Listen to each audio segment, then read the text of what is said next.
There we go. Then you didn't have to have that shouted at you. Hello, Anne. I knew there was something. Sorry, you just make me go. I just love the fact you're just so completely natural. Yeah, it's radio. Yeah, folks are listening. It's just like it's always like, hello. Oh yeah, I forgot to record. Never mind. We'll carry on as we do. Yes.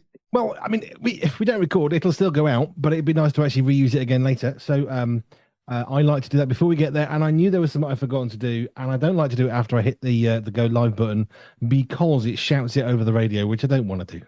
No, no, very considerate as you are. Well, it's annoying as well, to be honest. Mm. Yes. Hey, look, this is live radio. It's not going to be flawless. If this show ever becomes flawless, it won't be me doing it, and it'll be very boring. So, mistakes are part of life. It's we can't eradicate them. How you doing, Anne? I am really well, thank you. Yes, I am. Look, I have a week where I'm going to be off island next week, so it's interesting. Just trying to. It's always strange when you have a change coming up and a move and a holiday or something just a bit different. I'm not sure actually if I'd quite describe it as a holiday, but anyway, it's something different, and I'm going to be flying off island again. So it's like, yeah, okay. Managing this week and then preparing for next week, always ramps things up somewhat. Now, Jersey's not exactly a small island as they go. It's not exactly Sark in the Channel Islands. It's a little bit bigger than that as Mm. they go. But do you have to travel off a base? I know it sounds like a silly question, but a lot of people probably don't know what Jersey is or where it is. Perhaps a little bit of geography might be relevant. Where is Jersey and Yeah. what is Jersey? Do you know, I'd always like to work for the Jersey Tourism Board, apart from being like, yeah, a metal singer. It's like I'd love to work for the tourism board because I love our island. And I think anybody who kind of knows me thinks that, yeah, anybody mentions Jersey and I'm like, my heart starts pounding. It's like, oh, come and visit. So yeah, no, it's a little island. It's part of the Channel Islands off the south coast of England, but very close, only about 14 miles off France. So we're much closer to France. We are not part of the UK. We are not part of Great Britain, but we are part of the British Isles. So we have our own government, we have our own currency, we have our Jersey pounds, but it's still sterling. But whether sterling gets accepted in the rest of the UK, because it should be accepted, or even whether it gets accepted in Guernsey, which is one of the other Channel Islands.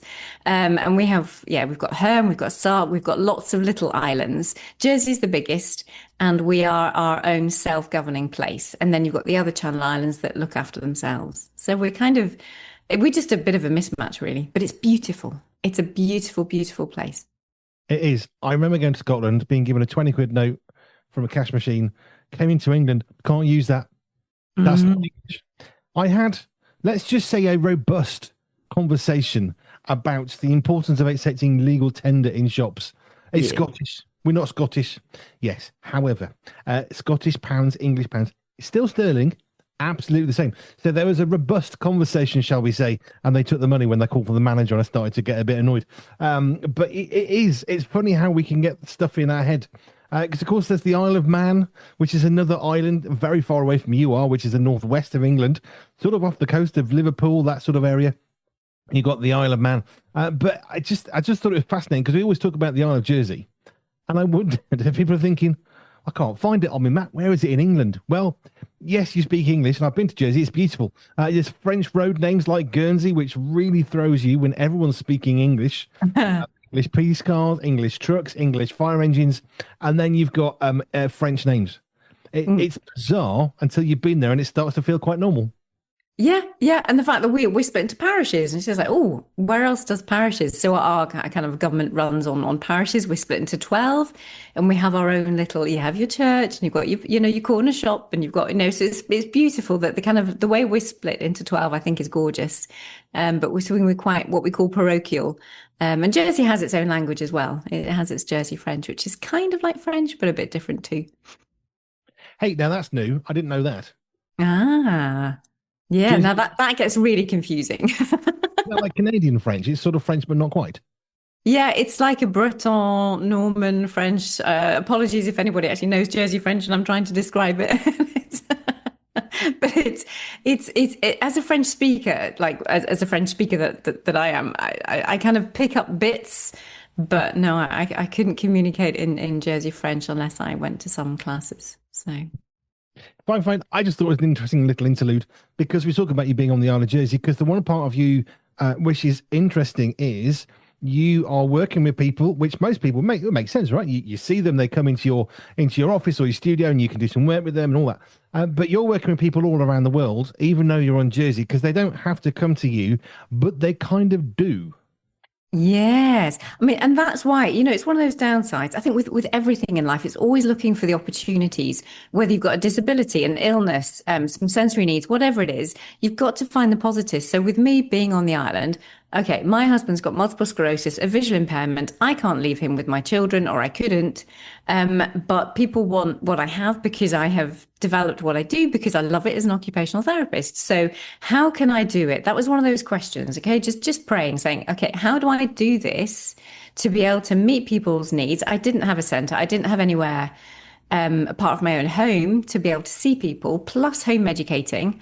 It's like, okay, how do I work smarter? And then I started into the online space, and that's just been just absolutely brilliant to be able to reach people, to connect with people, regardless of where they are in the world, to be able to help them. So what would have been a real negative, because it's really expensive for me to get off the island, because it's not just the flights, it's then the accommodation, and it's the hire car, and it's the, all of those other things compound. Which that's the downsides of it. But the positives are I can do so much here from the screen, and it's forced me to learn new skills to be able to go ahead and serve people the way that I do. So yeah, I'm mightily delighted. So I can go out and walk around this beautiful island and feel very safe in this island, and enjoy it for what it is, and have my small community that I feel very, very much a part of. But I can reach anybody. And I think I spend more time talking to people on Zoom than I do actual face to face. But that's because I love that. And that's because I'm able to reach people all over. Okay, well, here's today's topic then. You're an occupational therapist. Originally, that's where you trained as, that's what you are. Obviously, the sensory health is, I say, a bolt-on part. That's sort of unplaying it a little bit, but it's an element of what it is that you do as an occupational therapist. But one obvious question before I go into the topic that you've now just given me, were you technological happily? No, that's terrible English. Were you happy with technology, or were you a bit of, oh, I'm not so sure, but I'll have to use it? Where did technology fit before you started becoming a digital provider of a service? Oh, horrific. Honestly, like the number, I mean, for the first 4 years, bumps, bruises, and breakthroughs was how I described my first 4 years. Even things like, oh, I've now got a proper microphone. The fact, how on earth do you record yourself when you've got Windows, whatever it was back in the day, on a computer that's £300, and you're trying to do some videos and you're trying to record yourself and thinking, I'm learning this, but how on earth do I do this? And then I was even on something pre-Zoom. So I know, I was on Zoom before COVID. But there was even something that was like start meeting, before Zoom, before that, plus other bits and pieces that we were working with. So I had to learn and get my head down and think we're never too young. We're never too young to learn. And I knew that I needed to learn if I was going to grow in this. That's for sure. But it was a very kind of painful 4 years. And I spent a lot of time, I genuinely spent time on the floor crying because it was just so hard. Or I thought I'd done something and then I lost it. Or I just couldn't break through something. And then you just pause, you go away, you come back, and then you try again. And then over time, it all clicks. And when people look at what I've done now and they're just like, you are joking, what you've built this on your own. It's just like, yeah. With bringing in experts where I can to help me. But all of that costs, it just costs. So it's much better if I have time to be able to invest that time to learn skills, and then I can just put them into play. Now, the thing I thought would be interesting was, as an occupational therapist, part of your role is to help people into occupation, hence the therapy occupational bit. So it's how do you take someone from where they are? It could be, I mean, there's different elements of being an OT. Of course, there's sort of physical therapies of aching muscles, or they don't need to learn to walk again. And how do I do a job if I'm missing a leg? Can I do a job? And there's all sorts of bits and pieces of occupational therapy. Now, you specialized in sensory health, but your journey from not being technologically happy, realizing there are things you don't know actually can't do, that basically is what you go through every single day. If you know where I'm going yet, but that's what you go through every day with your with people who come to you for help because, well, I can't do it. Yeah. You know, my wife cannot sit still. She can't hold a pencil still. She's always fiddling, and then you can start to zone into what's going on, and you can help you look for the clusters of information. I do listen, and then you can work out, well, perhaps this is the problem. Then you can work with them. But at some point, there is that we can't do this. It's too hard. It's too great, which is Yeah. what you went through Yeah. from not being happy with technology to making it something that works for you. So, what was your sensory healthy journey like going from crying on the floor to the day when you didn't? Mm. That was very, that is where my preferred space, the sauna, which has almost been taken over by the swimming pool, actually, because I am learning how precious it is not to have anything else in my ears. Obviously, I don't do that when I'm in the sauna, and I can be quiet, I can be warm, it feels snug. The lights are down, especially if nobody's talking. It is just the most exquisite, beautiful thing for recharging, resettling, regulating who I am and how I am. And I can meditate in there. I can do whatever I need to in there.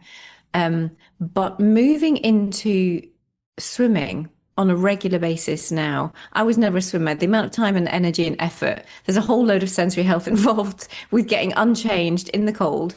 And then, you've got wet suits. You're fine if you've got a wet swimsuit in the pool, but it's when you get out and it's all wet and soggy and it's cold and it's like, it's like, there's certain things that you don't like about it. But this new place where I'm going, everything just encompasses that. Partly temperature, the temperature being that bit warmer, so it's more pleasant to be wet outside of the pool. That's a beautiful.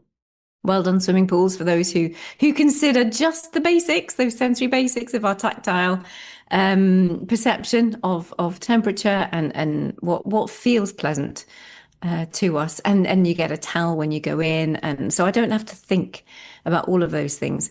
But yeah, you were talking about the journey. The journey was huge, but absolutely, I have had to OT myself.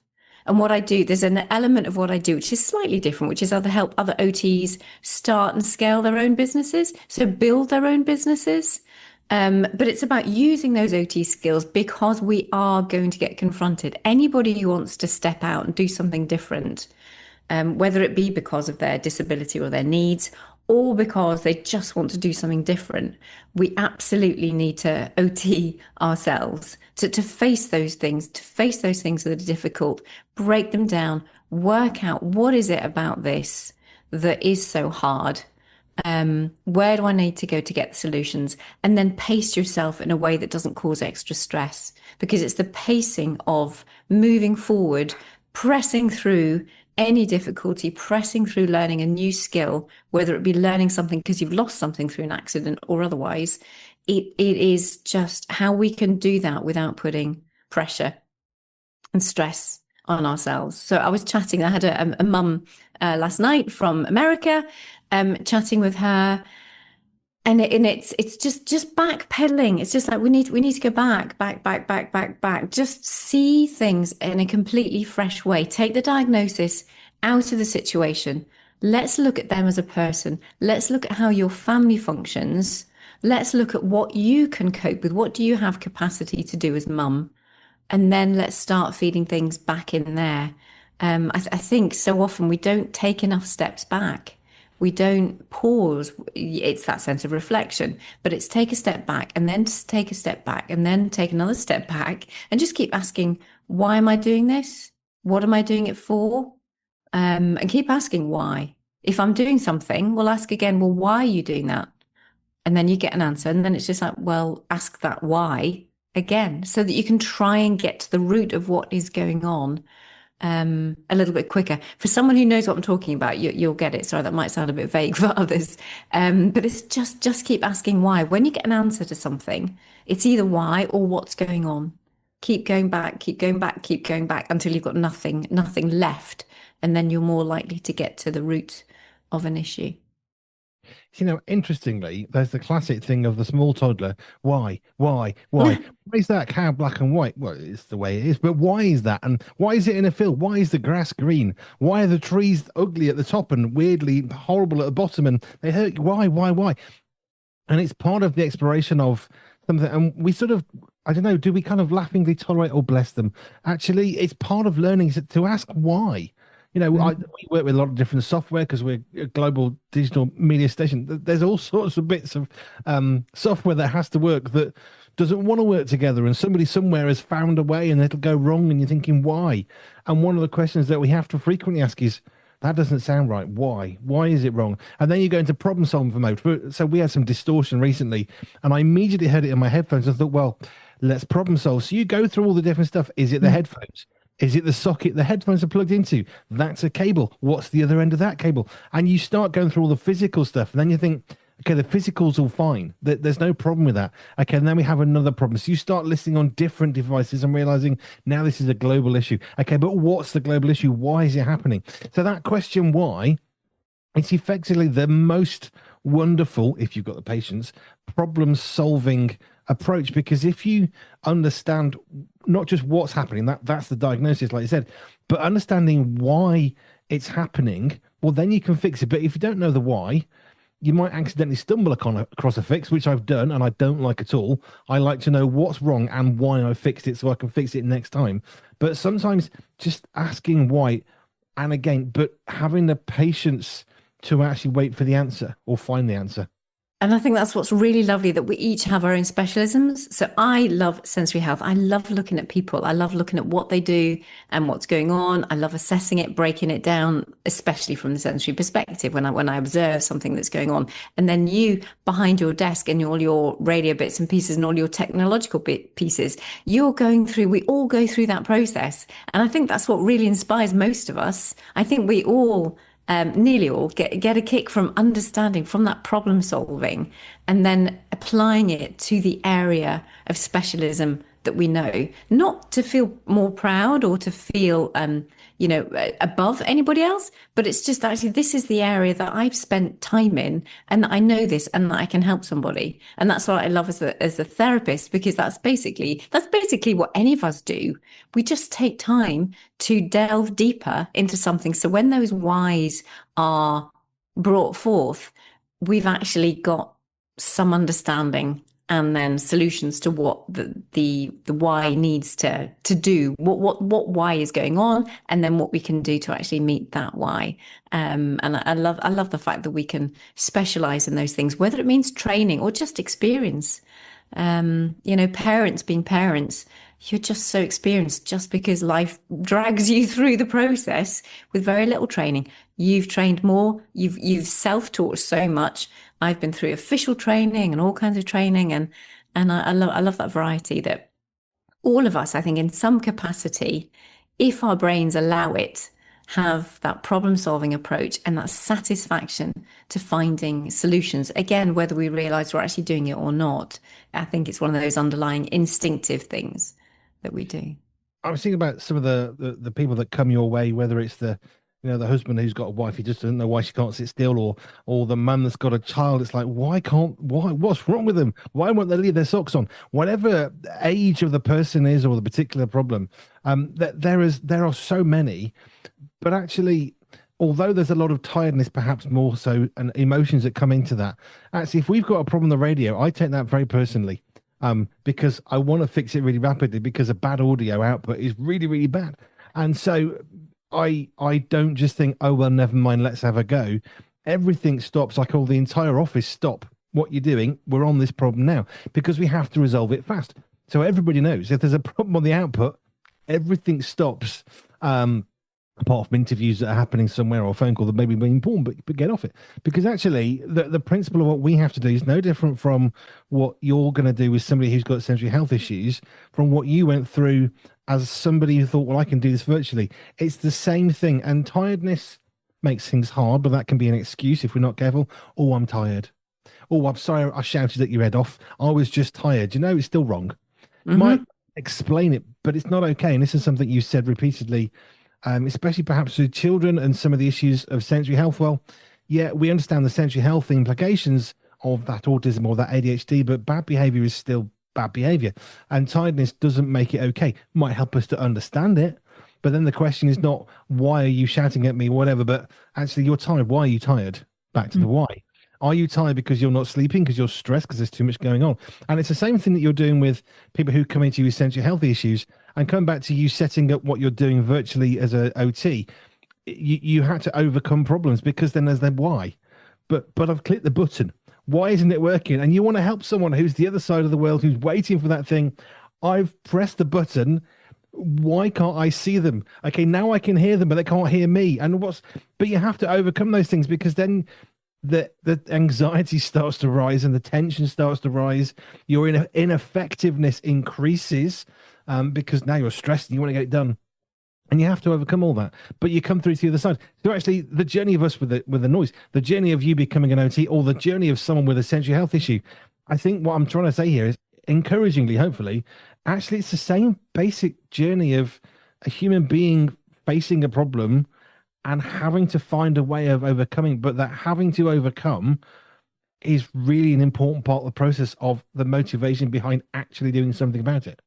Yeah, it is huge, and it's doing it at a pace. I often talk in business about doing things at the pace of peace, because and when you're dealing with your own sensory health issues, and you know you want to get somewhere, or you just even want to be able to get yourself dressed in the morning, you just want to be able to get out, you want to be able to focus at a team meeting, whatever those things are, it's like small incremental steps.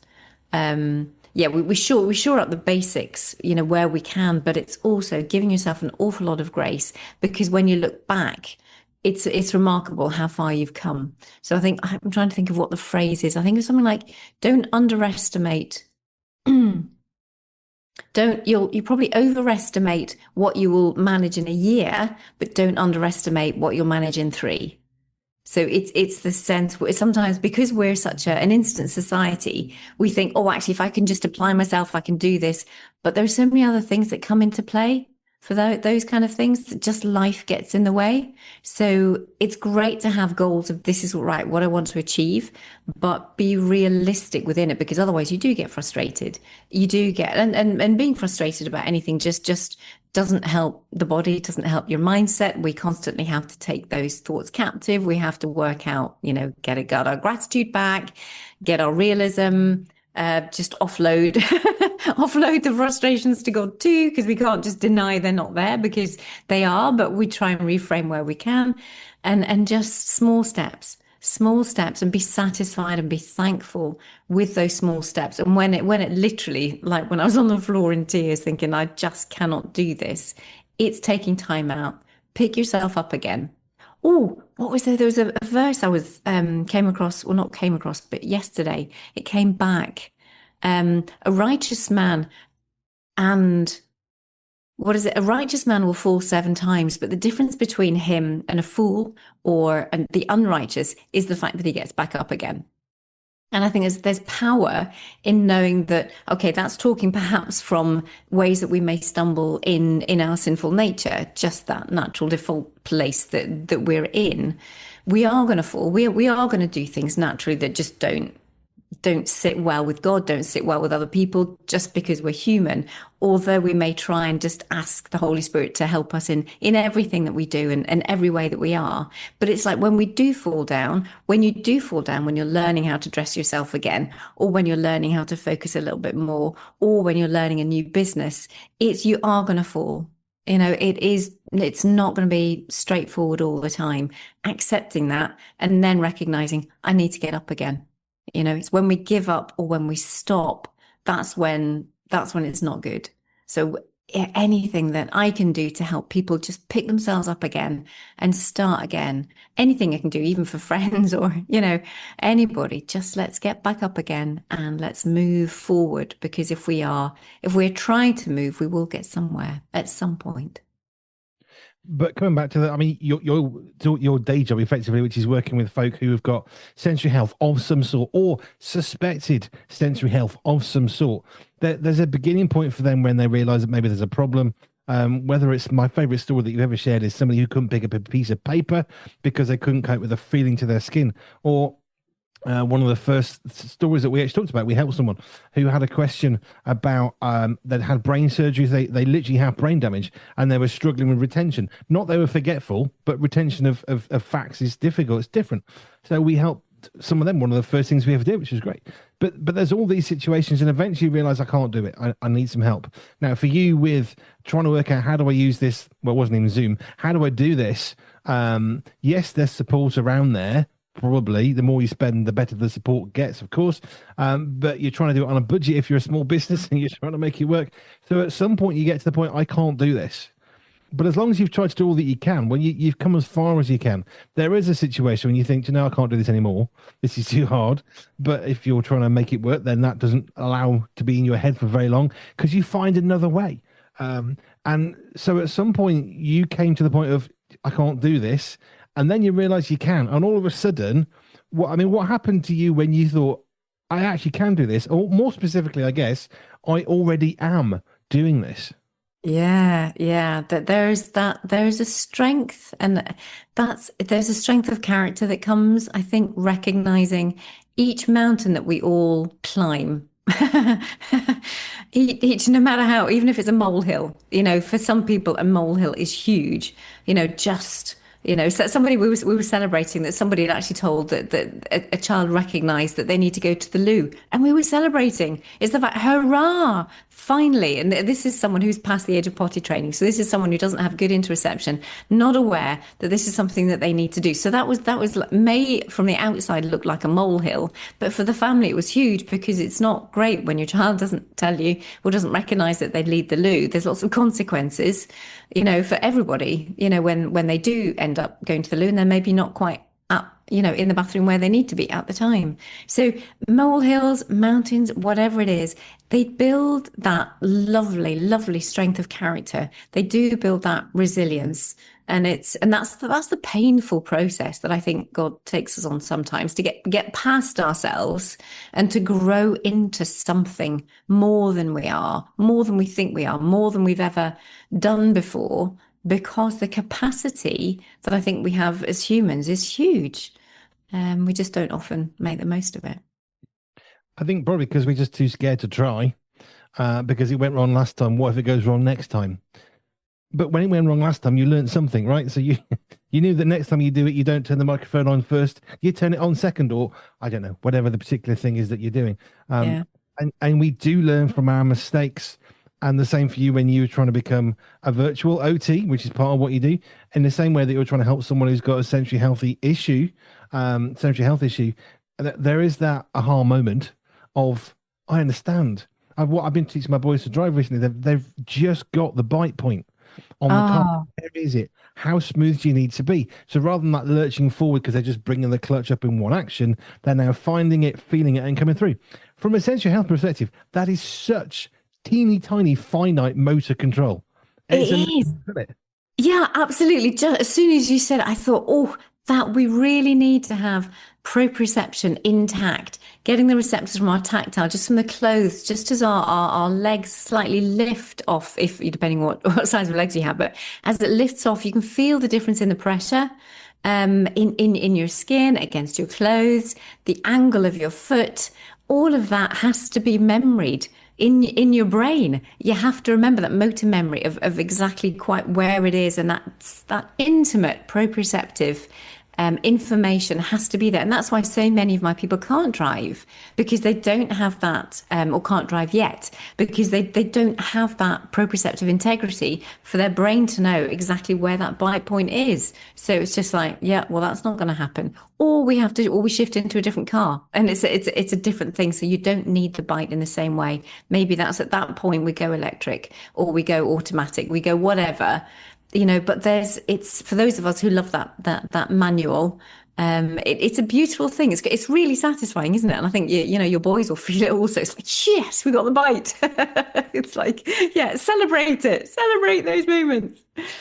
I'll tell you what, next week, learning to drive sensory health, because I've just come up with 15 things about driving that are absolutely critical into driving and learning to drive. One of the things which I'll share now ahead of next week is, I said to the boys, I haven't turned my head. I don't know what speed you're doing, but you're now doing 30 to 32 miles an hour. How did you know? Because the vibrations in the car changed. And it's changed enough that I know, having driven that car enough, Yeah. you got faster. Oh, and so they're now trying to feel the car, which is what I've been saying since the start. Feel the Amen. car around you, because you can feel the vibrations. The Mm. noise changes, and once you start to get tuned into it, not to the point you're not watching the road, just to be clear, but you start to think, oh, the vibrations are changing and the noise has changed. Well, it's gone up a little bit. Okay. And you can check your speed. Hey, you've gone up a little bit. And that's not a problem if you're in a higher speed limit area, but it's a bit of a problem low down. But all of a sudden you're driving to the speed limit without having to use your eyes on the speedo. Please don't stop doing that entirely. But because your body and your ears and all the rest of it is sensing. So let's do that next week.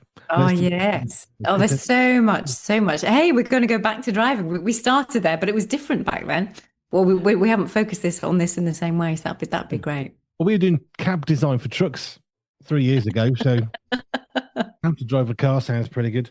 Right, Anne Laure Jackson, thank you. If you want to connect with Anne, you can do. Go to our website, pure247radio.org, pure247radio.org/ALJ, and you can connect with Anne Laure Jackson on Santé on the Isle of Jersey in the British Isles. Thank you. Right? Beautiful. Yes. Excellent. Thank you, Anne. See you next time. Here at Pure 247 Radio, we've had the privilege of speaking to some amazing people with some amazing stories. I was about 5k off the coast paddling, and I was watching this storm on the land, and it literally hit a mountain. And rather than just going over the top of it, just turned and just came straight at me. You can't stay on the board in that instance, so I literally am jumping off the back of the board. I've got everything tethered down on the board. I'm just holding on to the back of the board. As I walked in, there was a fight going on the floor. There was a police sergeant sailing over the desk to help with restraining somebody. And the doors were clanging shut, all the big metal gates, and there were alarms going off and radios.